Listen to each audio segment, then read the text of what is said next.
wisdom, prudentia, justice, justitia, temperance, temperantia, courage. fortitudo. Applying ancient philosophy to modern life, this is the Sunday Stoic.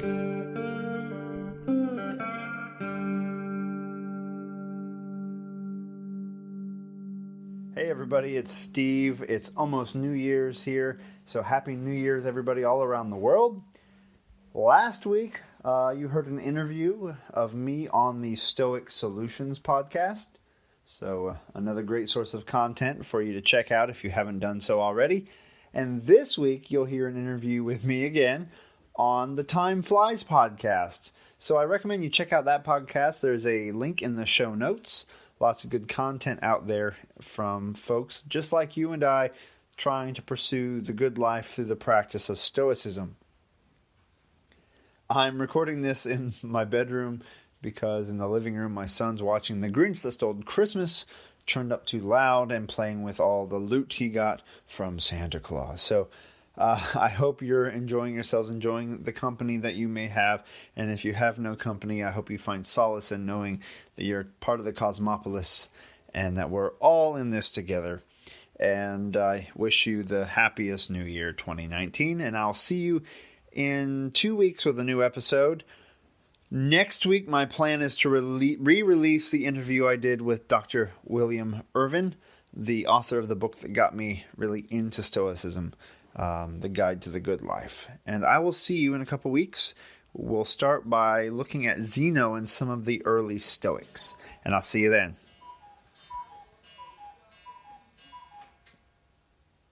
Hello everyone, welcome to Time Flies. My name is Santi, and today we have an interview with Steve Karafit from the Sunday Stoic podcast. In this interview we discuss, of course, Stoicism, the importance of learning as we teach, what it means to be a philosopher, and many other topics.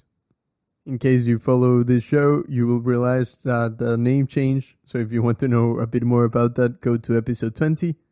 And I also want to announce that we have a bit of an exclusive postscript conversation with Steve.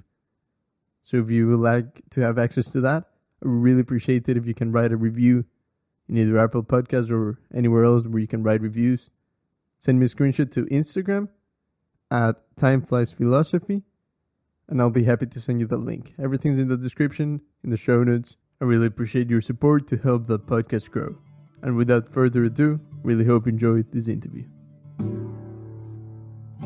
Welcome, guys. I'm here with Steve Karafit. Steve, can you introduce yourself for people who don't know you? Who are you? What is your podcast about? And all that good stuff. Well, my name is Steve Karafit, and I reside in Conway, Arkansas. Mm-hmm. And I do a podcast called the Sunday Stoic Podcast, which, oddly enough, is released each week on Sundays. Mm-hmm. And I started it shortly after I discovered the philosophy of Stoicism, and I used it as sort of my own way of journaling because I'm not great at keeping a journal, but I've always loved radio and recording things, guitar and voice and things like that.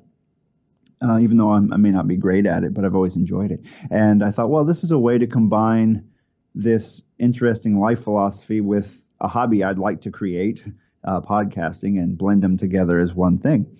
So I just released my 100th episode yesterday. Yes, congratulations.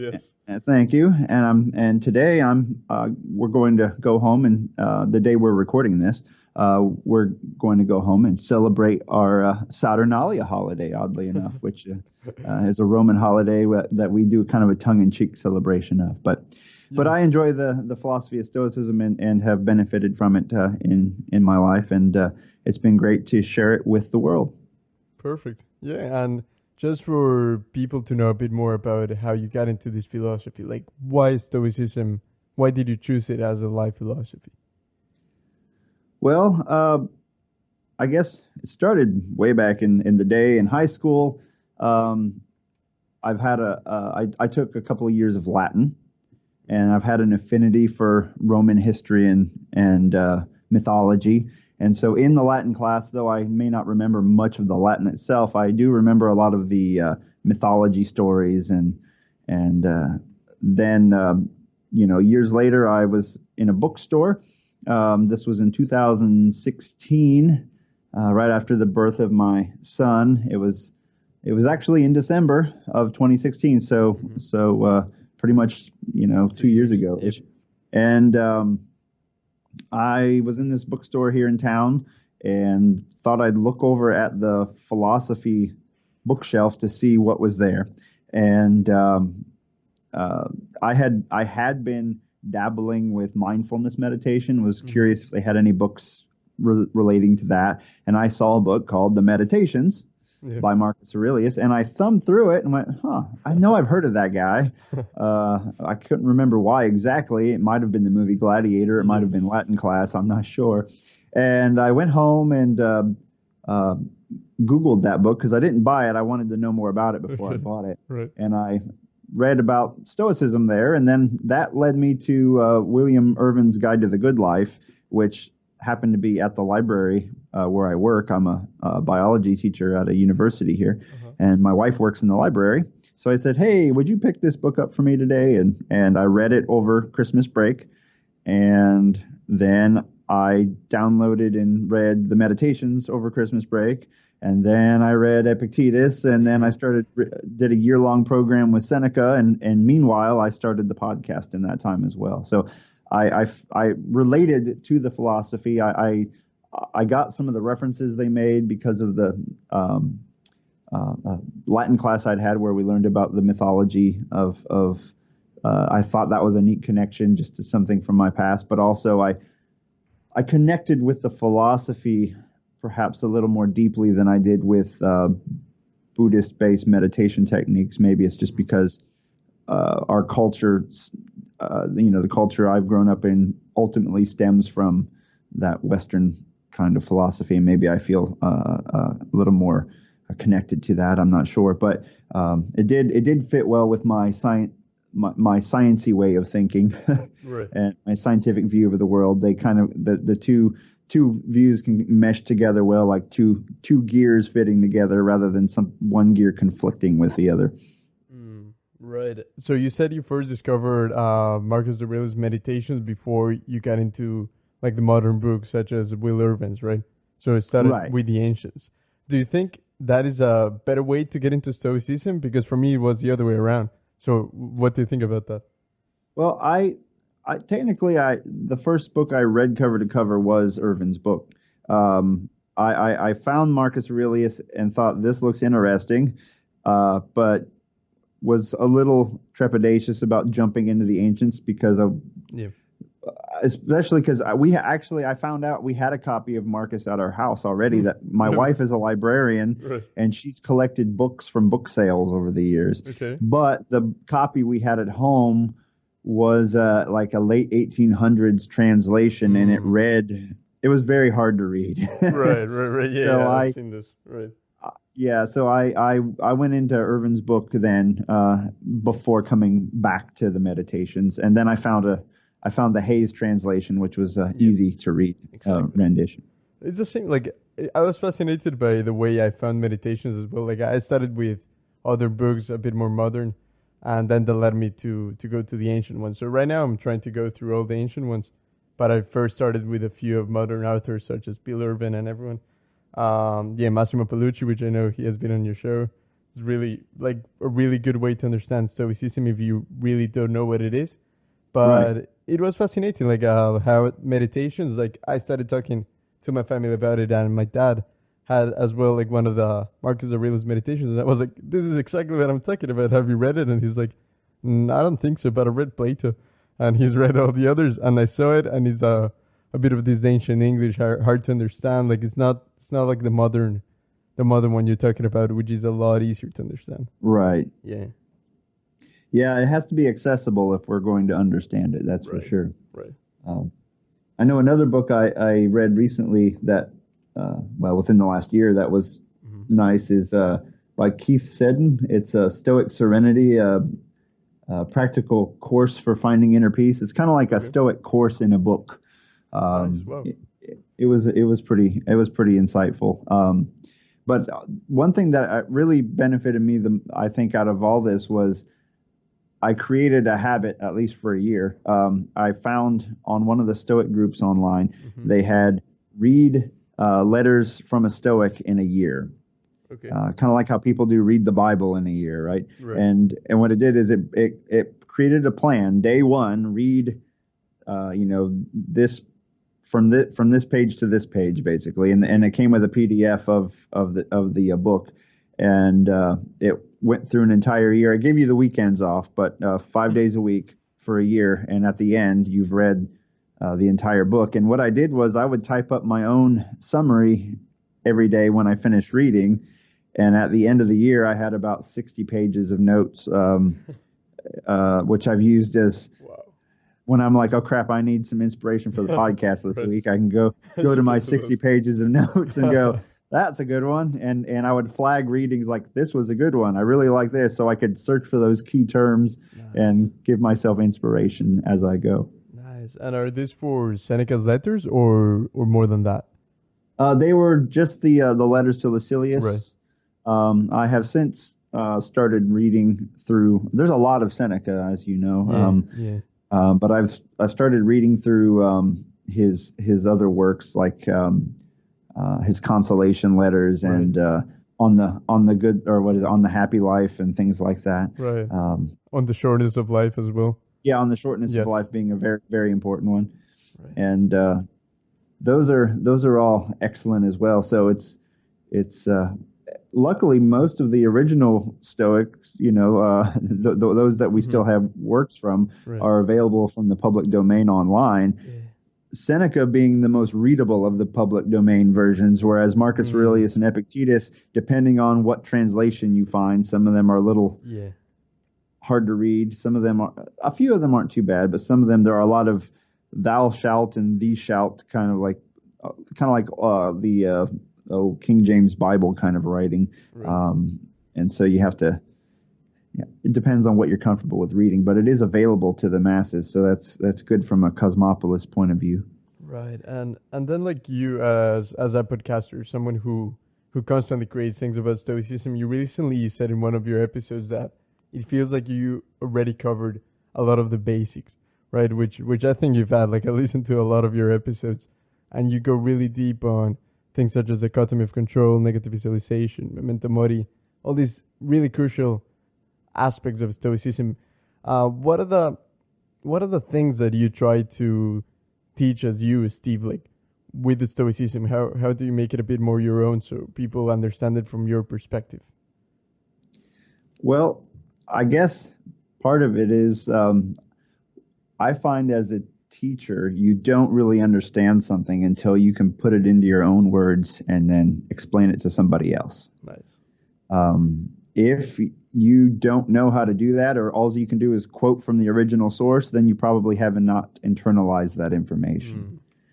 And so if you can take that information and then use analogy and things from the modern world to elucidate what they were saying in the ancient world and kind of spin it your own way, then I think it sticks in my own mind better, and I hope that it will help listeners who knows what backgrounds they have and where they're from, but they may be able to relate to it a little more thoroughly, and then once they hear my interpretation, they're welcome then to, of course, look up the original text and take it from there. Right, because that's what's hard. Like as people who try to create something based on this ancient philosophy, like we don't want to just be reading the book. Like there's a space for that, but we're trying to add some extra value, right? Yeah. I'd hate to just be an audio book reader. Exactly. So I add a lot of when I built the podcast. The idea in my mind was I grew up as an altar boy in the Catholic Church back in the day, and I kind of, for a while at least, I was doing 3 readings, kind of like they would do in the masses when I grew up. They did 3 readings and then a homily, if you will, a explanation that tied all 3 together. And that's sort of what I did with the Sunday Stoic, because I see philosophy.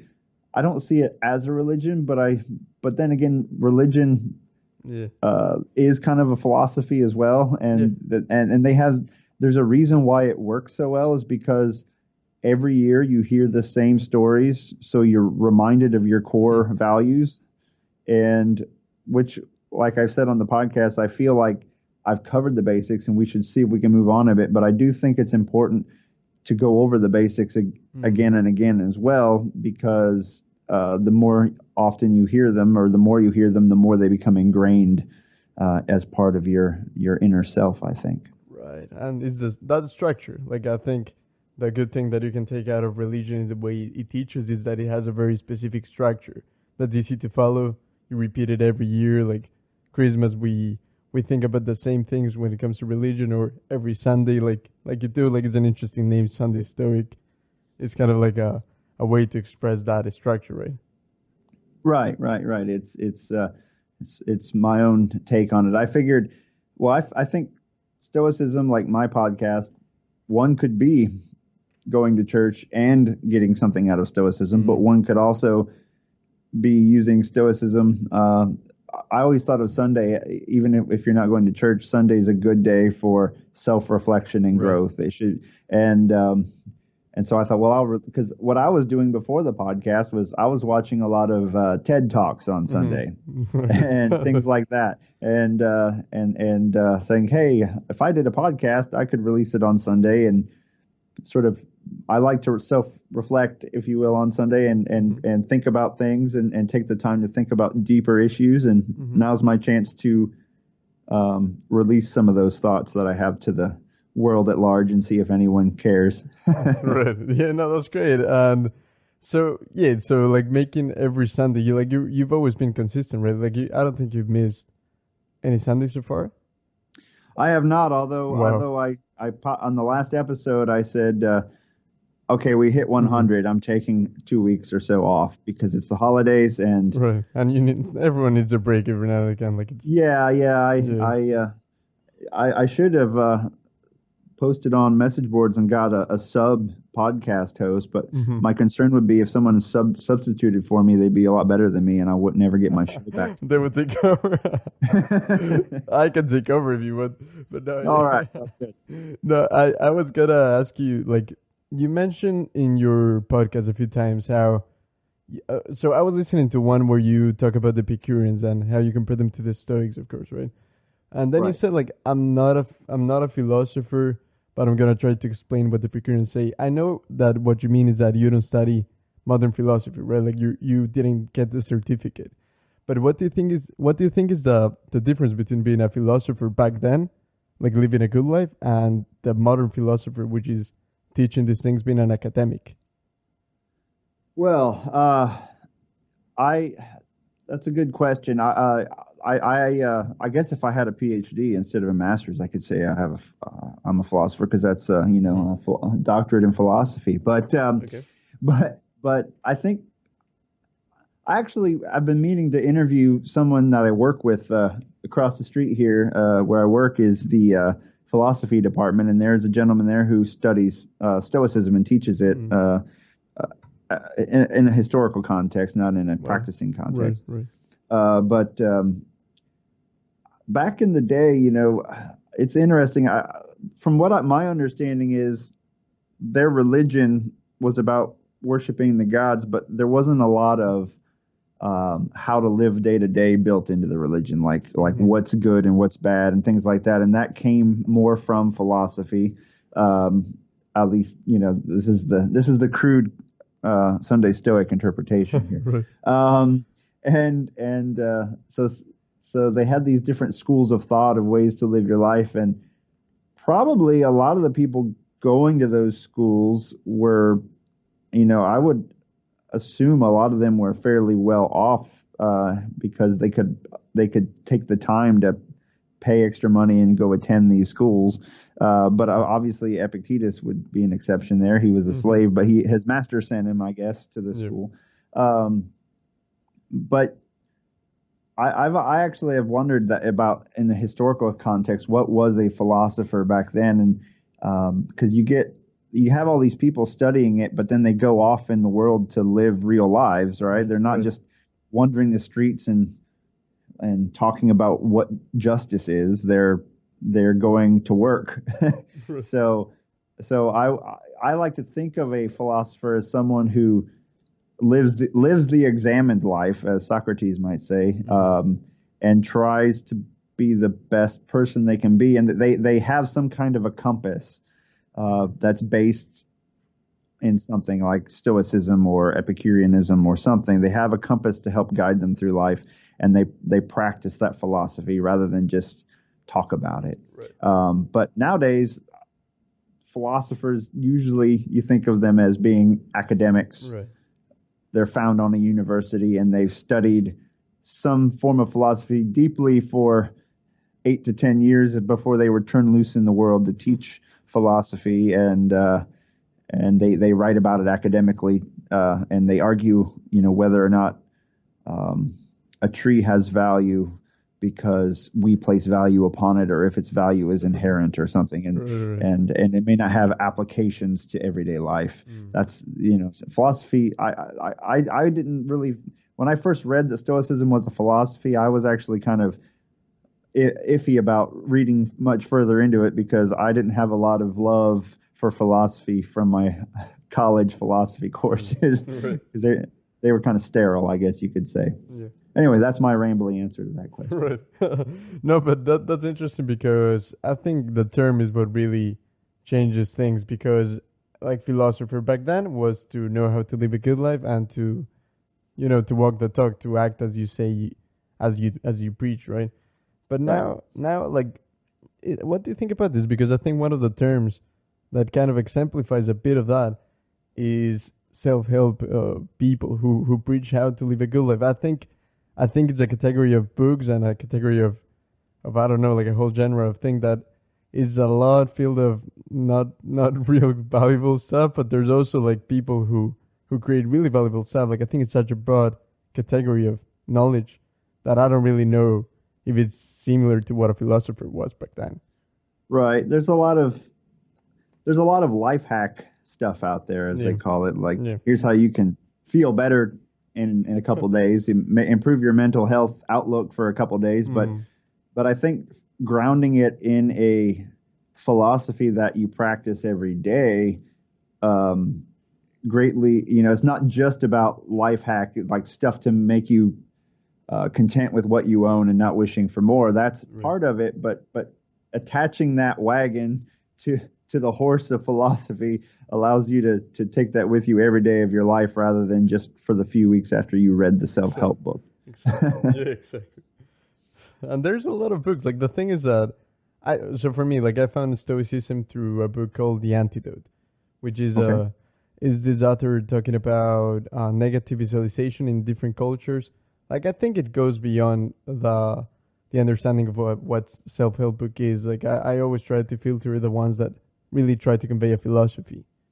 But he had a whole chapter on the Stoics and a chapter on Memento Mori. So I think there's a difference. I think there's a huge difference. And thanks to that, I discovered the Stoics, and then I made that transition into philosophy books. I guess, you started with applications and kind of found a doorway into the deeper philosophy. Yeah. Exactly. And that's the thing. Like, I think it's a matter of not getting so caught up in the terms of like, is this self-help? Is this philosophy? Is this a religion? As long as there is something that actually helps you be a better person, live a good life, and you're acting on it every day, I think that's the real philosophy that we should aim to learn more of, right? Sure. Yeah. And you can go really deep into Stoicism and learn all the Greek words for everything, if you wish to, or you can take a less academic approach. And actually, there was a talk at Stoicon. I think it was this year. I saw it online, called Stoic Minimalism. Oh, whoa. Yeah, I'm a minimalist. Well, interestingly here, though, I thought maybe that's what it was about, was minimalism, but it was actually about the bare bones of Stoicism. Okay. What's the minimalist way to practice Stoicism? Like, what's the minimum you need to know to be a Stoic, kind of a thing? And he talks about how you could read all of Epictetus, for example, but if you read about 5 of his discourses and then you read another 5, you're going to see a lot of the same themes repeated again, right? And so you can learn a lot just from just from studying a little bit of Epictetus, and then you can gain a lot just by applying a few of those principles every day without learning the meaning of ataraxia and all these other terms. Wow. It was an interesting talk, I thought. Oh, that's really good. And for those who were wondering what I yelled like I'm a minimalist, it's because I also practice minimalism, which is a philosophy that I think is really connected to Stoicism.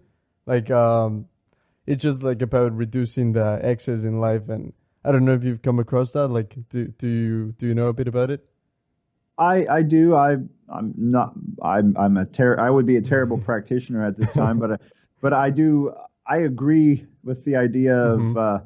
I have possessions that I feel that maybe the joy they bring in my life is exceeded by the anchor that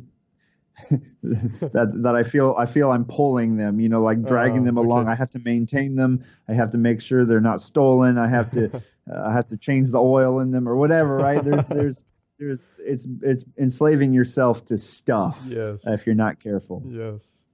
And Seneca has a lot to say on that, like not to attach yourself too much to possessions, like to be willing to let go.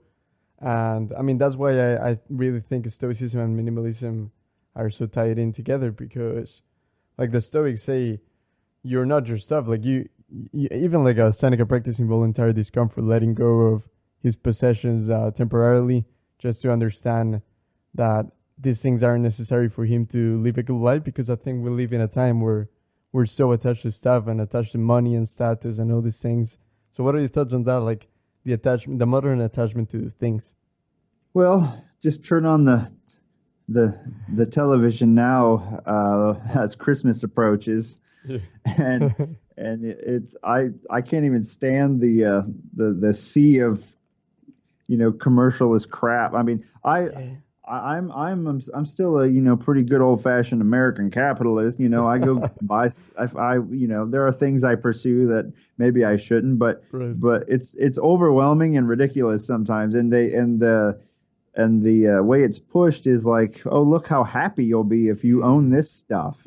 And it's we can complain about life hacks as kind of a cheat to philosophy.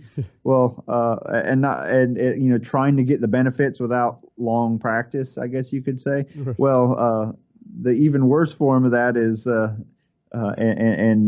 probably and only fairly effective in the extreme short term is the consumerist life hack, which is buy this and you'll be happy, which you'll get a rush of of dopamine maybe for about an hour after you buy it, and then it all comes crashing down again. Downward spiral, definitely. So I know I actually admitted on the podcast and things that I failed, although it depends how you look at it, but perspective. I sold several of my guitars and bought one guitar that I really wanted, right? But I could, based on my skill level, I could have gotten by with a very cheap guitar, but I wanted a certain thing, and it was available here in town, and so I had my sights on it, and I made it happen. But going for a minimalist perspective, one thing I'm encouraged by some of the counterculture movements, if you will. There's a lot of makers, what do I want to say, like maker spaces and maker groups now, where people, rather than going out and trying to find happiness in buying, I think there's a more robust form of happiness to be found in making. So I've been building guitars myself, for example, out of cigar boxes. Wow. And just simple ones, right? But I find that I don't know how you can apply stoicism to going shopping by just walking around and saying, look at everything that's here that I don't need, and only buying what you need to survive, basically, right? And then you can apply stoicism to making something because inevitably things go wrong in my wood shop, right? I cut something too short, I mess up something, or I cut my finger or whatever, and I can learn to A, focus on details, and B, not be put off when things go wrong. And then when I'm done, I have some kind of an object that I can then give to a friend or sell or play with or whatever. But I find much more satisfaction in that than in just going to the mall and spending all my money. Yeah, definitely. And I heard you say this thing about the guitar in your podcast, and I wanted to tell you this. I took a note of that, but you said that you sold your old guitar to get a new one, and you said you're not very good. I've heard your intro in your podcast, and that's you, right? Yeah, it's really good. I don't know why you keep saying you're not that good. And I also wanted to say that, both minimalism and stoicism, I think, wouldn't say that you're not a good stoic or a minimalist for having something that really adds value to your life. Like minimalism really says, like, if it brings joy and you're actually using it, there's no reason why you shouldn't have it. So I would support the guitar. I play guitar too. I completely support the guitar thing. All right. Well, I bought a Martin, so nice. I'll try to strum it on a future episode. I try to tell myself, oh, now I have to write some Stoic theme songs so I can say I'm using my guitar to support Stoic philosophy. Nice. I'll hire you for my intro, and I'll make every podcast hire you for the intro. That's very nice. Now my intro on my podcast is actually one of my cigar box guitars that I built. No way. Really? Yeah. I'll send you some photos. Everyone, you can see my cigar box guitars if you're bored on Facebook. Just look up SJG Sigtars, like a sitar, only sig like cigar, Sigtar. Perfect. CIGTAR. You'll find them on Facebook. Perfect. I can put a link in the description. Awesome. Sounds good. In case anyone's wondering, that's awesome. I wanted to also tell you, just to talk a bit about this episode that you did. It's 85, watching the sunrise. To be honest, that's my favorite episode that you've made so far. Everyone loves the episodes where I put no effort into them whatsoever. Like, I'll hit record and talk now. Just describe to the people what is that one about, like watching the sunrise, just so they know. I mean, they definitely have to go listen, but what is it that you talk about in there? Well, part of the practice of Stoicism, or one of the techniques you pick up on from the meditations, and then it's, I might not have picked it up reading the meditations, but people like Massimo pointed out and say, hey, look in the meditations here, and here, and you'll see this practice you can do, which is originally, I guess, from the what is it? Pythagoreans. Yeah, there you go, Pythagoreans. About going out in the morning and watching the sunrise and contemplating your place in the universe, and remembering how, speaking of minimalism, how minimal you really are in the grand scheme of things. So you don't get a bloated ego, and you kind of think of your place and your position and your roles and what you need to focus on during the day, and etc. And so what I did that morning is, what I did is I went out and did it, but rather than sit there and think about things, I said them out loud into my phone and recorded that as an episode. Wow. Yeah, everyone just go listen to that. That's episode 85, The Sunday Stoic. It's one of my favorites. And yeah, it's funny how sometimes the things that we put a bit less effort or do a bit more instinctively, they I don't know, like people empathize with that, people like it. I don't know, but it's very interesting and I love it. Yeah, I've gotten feedback on those weird episodes, like where my 2-year-old's playing with a toy in the house, so I can't record, so I sit on my porch and there's like birds singing and stuff in the background, or a thunderstorm, and I get more emails about, hey, I really like that one you did on the porch. And I thought, well, it is Stoicism, which comes from stoa, which means porch. So maybe I should just do all the heck with like soundproofing the microphone and doing all these things. It's just go outside and hit record and call it a day. Yeah, I mean, we put so much effort in things. Like right now I have a huge blanket hanging from like the roof and everything, like trying to make it all sound good. But at the end of the day, is the content, is what you say that people really like. Yeah, absolutely. Actually, there was a podcast I used to listen to. I don't know why I found it interesting. There was no real theme to the podcast, but it's still on. It's called The Overnightscape. The Overnightscape, okay. The Overnightscape. And it's just this guy in New York City he talks about all kinds of stuff, a lot of stuff I don't even care about, but I just enjoyed the format of the show, which was like a free thought format. While he's walking around in the city, you hear traffic going by, and he'll go get a coffee, and you'll hear him in line while he's talking. Really? Like he probably looks like a crazy person, you know. He probably has like a lapel mic on, and he's just walking around talking to himself.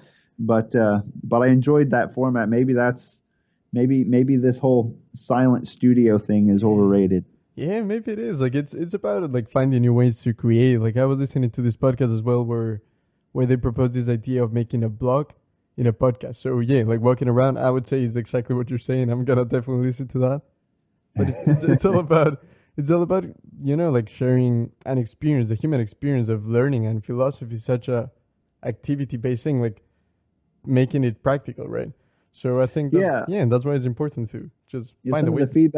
Some of the feedback I've received is Stoicism's not about hiding in a studio and talking about things that you'll never accomplish. It's about living in the real world. It's practical. And maybe you asked me earlier, what is a philosopher? Maybe I could say I am not a philosopher in the modern academic sense. Maybe we should say we're practical philosophers. Maybe that would be a term we could apply. Or life philosophers. I don't know. Practical might be the best one. I don't know. Yeah, I think practical. A lot of people use that term. Like I don't know if you know Simon Drew. He's one of like my role models, like in podcasting. He has like right. Yeah, you know him, right? It's a practical Stoic podcast, which I really like. But yeah, that's the thing. It's all about, and something that I've been trying to encourage a few people. Like so in Instagram we post Stoic quotes, right? Like me. I mean, I have my own account for this podcast. But I've met a few other people who do it as well. So we're trying to start a bit of a community thing, trying to engage the audience. And one of them also has a Stoic podcast. And I've been encouraging people to make their podcast maybe because it's such a good way to express like what you're trying to, you're trying to learn yourself. So I wanted to talk about the concept of teaching as you learn, because I think that's something that I certainly started doing when I first discovered Stoicism, and I don't know about you. I want to know your opinion on that. Well, that was kind of the whole idea for mine as well. As Seneca says, I am not coming to you as an expert, but another patient in the sickbed next to you. We're in the same hospital, and I'm just sharing the remedies I found that have worked well for me. I'm not the doctor. I'm just another patient who's trying to get better. Nice. Wow. And that's what I do. I teach to learn. Yeah. And as a teacher, like you're also a teacher. So how do you think the things you teach in the podcast influence your role as a teacher and vice versa? Well, I think taking what I do at work and applying it to the podcast I may think of different analogies, and because I often have to explain complex things to an 18-year-old student, like how cellular respiration works, and I think of different wacky ways to explain that. So perhaps that way of thinking occasionally helps me to explain my view of how aspects of this philosophy could operate in your life. In the classroom at work, I've actually been thinking about this. We actually have to write for our portfolio that we turn in for like advancement and promotion and things. We have to turn in a portfolio with a teaching philosophy in it. Okay. And I thought, how could I add Stoicism into this? But to be honest, I haven't found a way to formally inject that in there, at least in the way that I think I could add in like some comment about justice, for example. Right. But I probably better not put much in there about the dichotomy of control, because if I say like, I will teach to the best of my ability, but whether my students actually learn or not is indifferent to me. Right? that would probably not fly with the administrators. But in the classroom, though, I now can focus on like premeditatio malorum, like, okay, we're about to give one of the harder tests in the semester. I know that students are going to struggle, and I know they're going to come to my office and whine about bonus points and higher grades, and I can be prepared for that, so I don't get mentally worn out by it as easily. I can prepare for it. I can try to cut it off by telling them, hey, this is what's about to happen, so please prepare for it. See if you can overcome it, because this upcoming exam is very difficult. And when it does happen, you can come talk to me, but and we can work through it. But I can kind of remind myself to remind them, but I can also keep myself from getting becoming jaded, because occasionally when you got students who it's there's always students that do great, but there's always students that struggle, and sometimes they blame you for their struggles rather than their own study habits, and sometimes that can wear on you unless you're ready for it. And so Stoicism helps with that, not just in teaching, but in everyday life, just to remind yourself that the worst thing that you can think of can happen. Likely it won't, but likely some shade of something that you might consider bad, something annoying, is probably going to happen today. And remember that your primary goal, we always have two goals: to accomplish the thing we want to accomplish, but the greater goal is to maintain our composure. Right. And not snap at anyone, not be mean to anyone, to be just, and to not be pushed around by the world, I guess you could say. And I think of Stoicism as like a pair of scissors to cut the puppet strings of the world, because a student can come, if a student has access to one of your puppet strings that can make you mad, or watching the news, if that has the ability to control your emotions, then you're a puppet at the mercy of the world. And Stoicism encourages us to cut those strings. We're still there to help people, but we're not going to be emotionally manipulated by the world in that sense. Wow. And so that helps me to navigate the day without losing my composure. No, that makes sense. This whole thing of cutting the strings, like taking responsibility for your own faults and also taking control of your life, like not being a slave of others, because whenever we let someone else anger us, we're being a slave of them. Like that's what the Stoics say, right? And also, just for anyone who might have been wondering, when you say premeditatio malorum, premeditation of evils, negative visualization, right?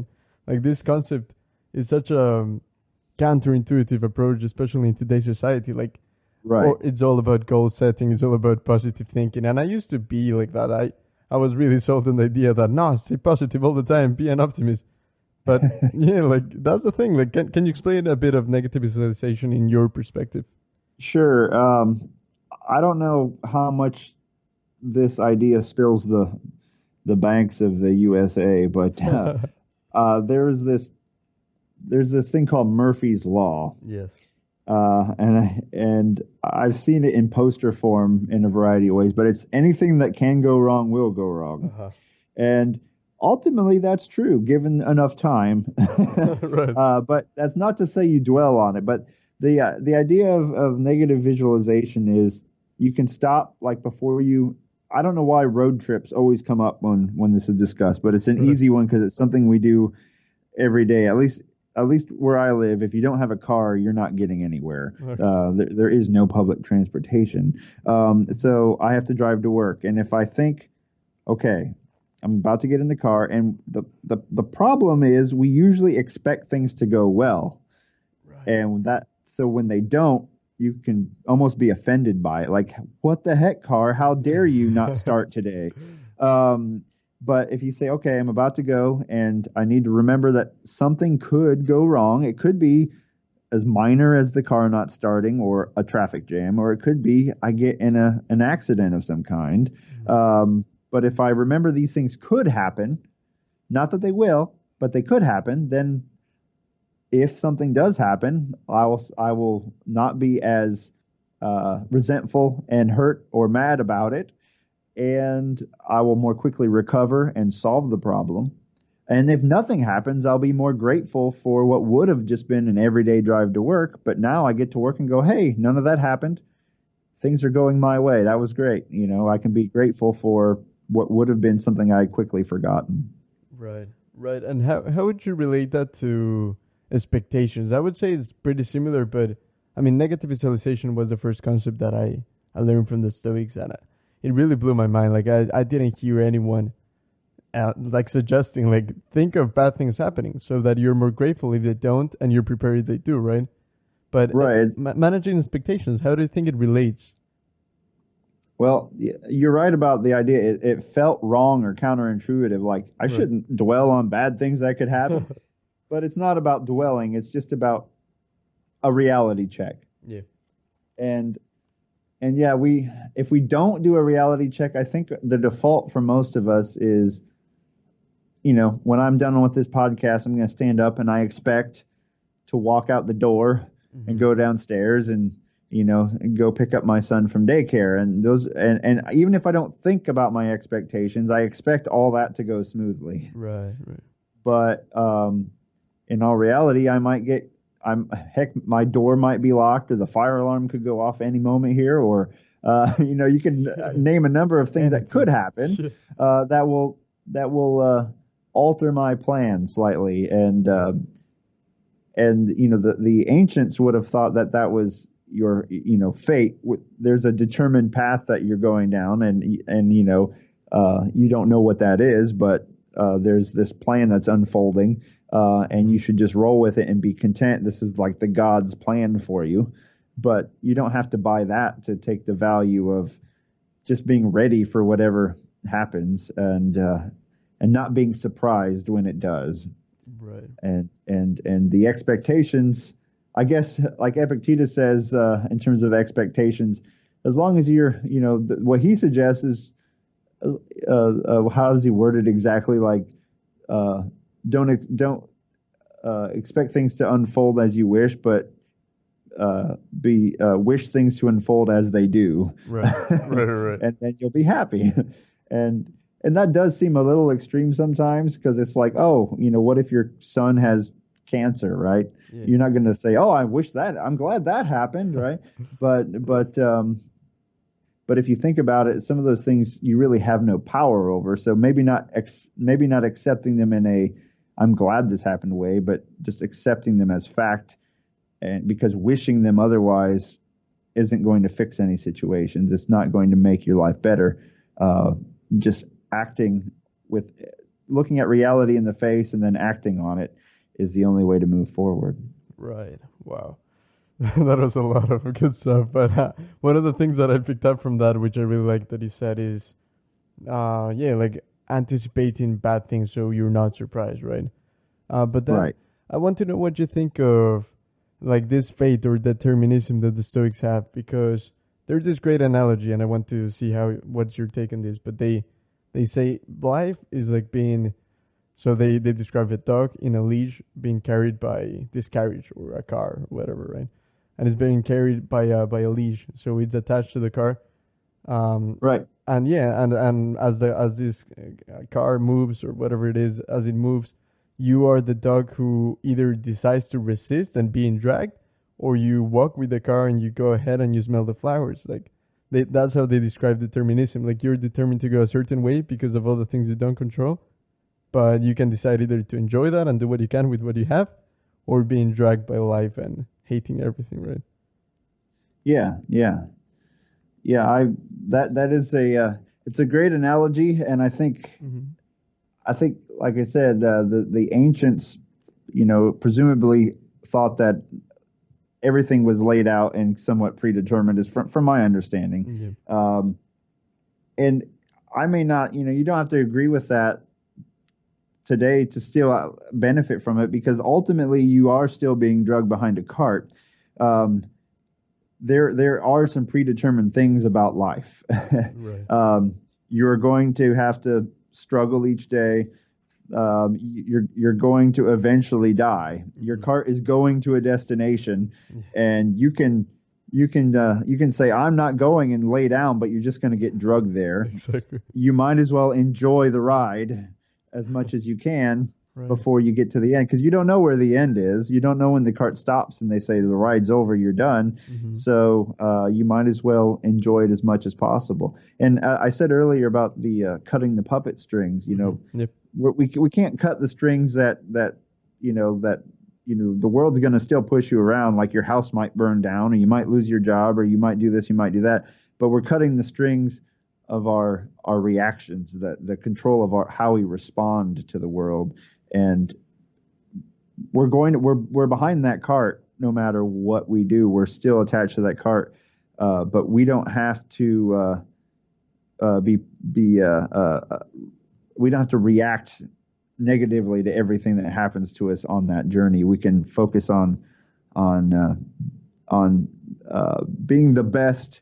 What I wanted to say, the best dog behind the cart we can be. Perfect. and enjoy the ride, and maybe help out some fellow travelers along the way. Mhm. Help pick up some other dogs that have fallen down, right? and then enjoy that ride, because you never know when it's going to end. That's perfect. Then, you just captured the idea of memento mori, but like I've been wondering, how does a modern Stoic, how does he deal with the death of others? Because even if you get to the point where you're really practicing memento mori, remembering death for yourself, so you're grateful of right now, how do you picture it for loved ones or people around you that you love, right? Right. Epictetus has that famous saying where a lot of times it's used against the Stoics. It's like, look how cruel and crude. I know when the you one. kiss your child, say you're gonna die. Explain it for the people who don't know it. Yeah, Epictetus says, I'm paraphrasing here, but Mhm. when you kiss your wife and child goodnight, in your mind say you are mortal and you will die. Basically, is what you're saying. So that way, if they would die in the middle of the night, let's say, you won't be surprised by it, as think almost like the impossible has happened. Like, how did they die? That's impossible. Right. Well, no, it is possible. They're mortal.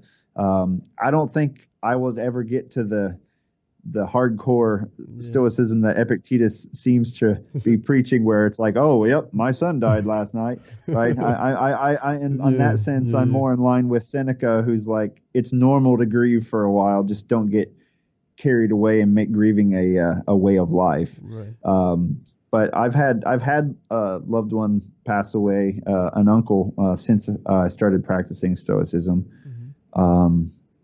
And I think I was much more accepting of the idea that when I knew they were ill, that this could very well be the end. And I looked back and was grateful for a lot of the things we had shared together. And it doesn't take all the sting out, though, right? It's not. It just doesn't make you into an unfeeling robot, the practice of stoicism. But it helps you to deal with those blows of fate, and it also helps you to be grateful for the times that you had together. Right. Yeah, no, that's a great take on it. And I think, like you said, like that is used against the Stoics several times because it makes it seem like really cruel, heartless people. But I agree with you, like the Seneca approach to it might be a bit more easy to understand, that grief doesn't have to last like a lifetime. Like it doesn't have to take the life out of you. It's normal to be sad and all of these feelings, but at the end, like, life goes on, and all these things that we should remember. Like that's one of the most important things for the Stoics, and that's something that I truly believe in, like remembering death to be grateful of life, right? Right. Yeah. Just to wrap it up a bit, this is one of the questions that I usually ask the guests in the show, and I think you will love it. So the question is, if you could have a conversation with one of the ancient Stoics, and you could ask them a question, what would that be, and who would you choose? Wow. I'd say, hey, Seneca, do you want to go have a beer? Nice. That's the most original so far. The best response. We see, now I get to ask him a whole conversation. Says, yeah. Do you want to check my book I'm writing about you? Yeah, that's right. Hey, read over these notes. See what you think. But yeah, I'm not opposed to having a glass of wine with a Stoic. Some of the Stoic, I get the impression that a lot of the Stoics wouldn't be opposed to having a glass of wine either. They would be opposed to having a barrel of wine, but maybe not a glass. Exactly. Yeah, definitely. It's all about that balance. Like they're not, like I think a lot of people confuse the Stoics for cynics, and of course Stoicism comes from cynicism, but the modern word cynic, it doesn't portray any of that, any of what either cynicism or Stoicism is. Can you explain that a bit just for people who don't know what ancient cynicism is? Ancient cynicism, if I remember right, its name stems from the Greek word for dog. Speaking of dogs and carts, Right. because they would live on the street with. They were extreme minimalists, living with only what they needed. In fact, Diogenes, I read, it said of Diogenes that, he had a little satchel with his possessions in it that he carried around. And one time he saw a little boy drinking out of a well or whatever, using his hands for a cup. And Diogenes felt ashamed, and he reached in his bag, pulled out his cup and smashed it, because that little boy just taught him that he was carrying around useless possessions. Wow. He didn't need the cup, So they were they were pretty hardcore, and I think that's kind of where Zeno, the founder of Stoicism, studied under them a bit, and their idea was all you need to be happy in life is virtue, which is like good character. Right. And meanwhile, some of the other philosophies out there said, well, good character is all good and all, but it helps to have a little bit of money and a little bit of power and a little bit of fame or whatever. And Stoicism kind of was born as an in between those two worldviews, I guess. It's all you really need to be truly happy is virtue, but you don't have to reject the world around you or possessions. That you don't want to pursue them as if they were good, but you don't have to reject having a house or a wife and child or things like that. They can they can enhance your life, but you don't need them to be a good person. Right. And so Stoicism, we misuse all these words now. To be a Stoic now, lowercase Stoic, it means, you're once again like your mom died and you don't cry about it, right? Or whatever. And to be a cynic now is to kind of be a smart ass or something. To be cynical, like, oh boy, here comes another student to whine about grades. I should fail them all, right? That's being cynical. Right. And those really don't have much to do with the philosophies that those words ultimately stem from. Right. And I think as people who practice Stoicism, all we can do is try to clarify the distinction of what it is to practice Stoicism, to be a Stoic. It's such a beautiful way of living, and I think everyone can benefit of it somehow. And I understand it's not for everyone, but how would you, what do you think is the best way to expand this philosophy to more people?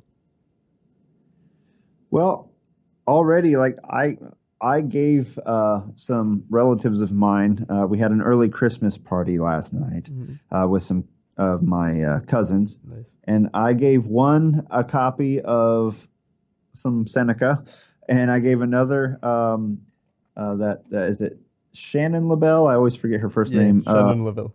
Yeah, I gave a copy of her version of Epictetus as a gift, and I just said, I've read some of these books, and they're both practicing Catholics, and I said, hey, Seneca's brother is in the New Testament, and and I said, this book here by Epictetus was used by early monks in the Christian church. They just substituted Socrates for Jesus. Basically, they swapped them around, and so they're not unconnected to your current life philosophy, right?